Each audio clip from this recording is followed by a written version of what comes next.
pretty much. That means like I was running a red light like to that nth degree.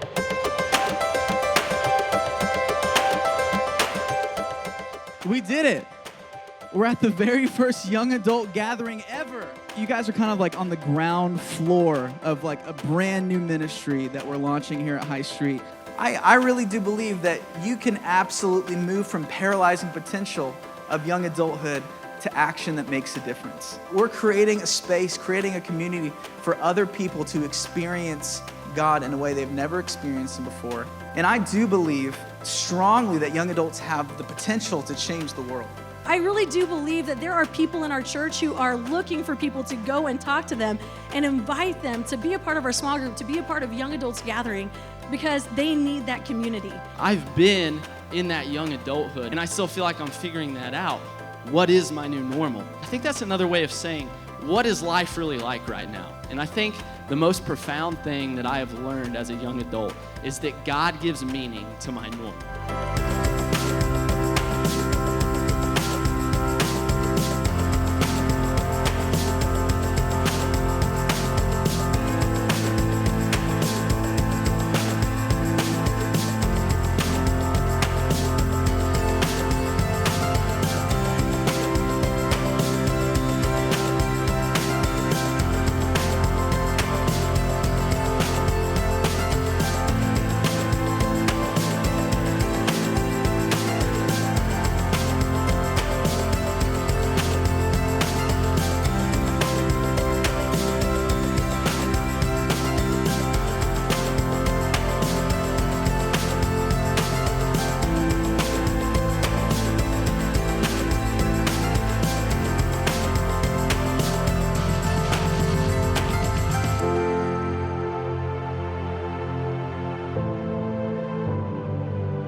Hey, if you ever need to talk, let us know.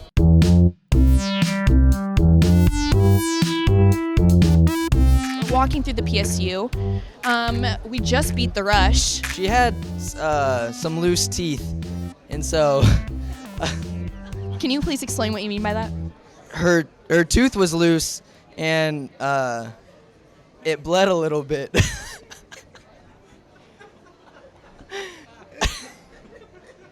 In your mouth. Yes. We all bring brokenness into relationships. It's just part of it's who we are. We're sinners. And so here's the thing. God exposes our brokenness, not so that we can feel the weight of it and go, oh man, I'm so broken, but so that we can come to Christ and seek his power to overcome that.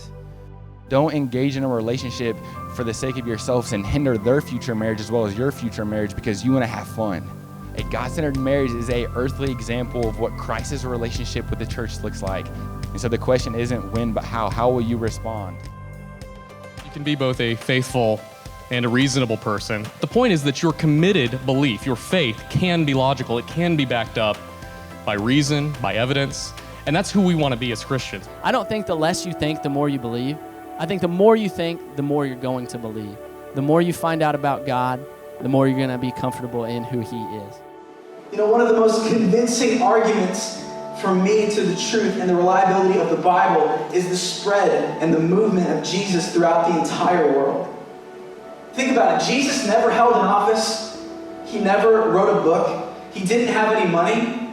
He never led armies, yet people were willing to die to tell his story to the entire world.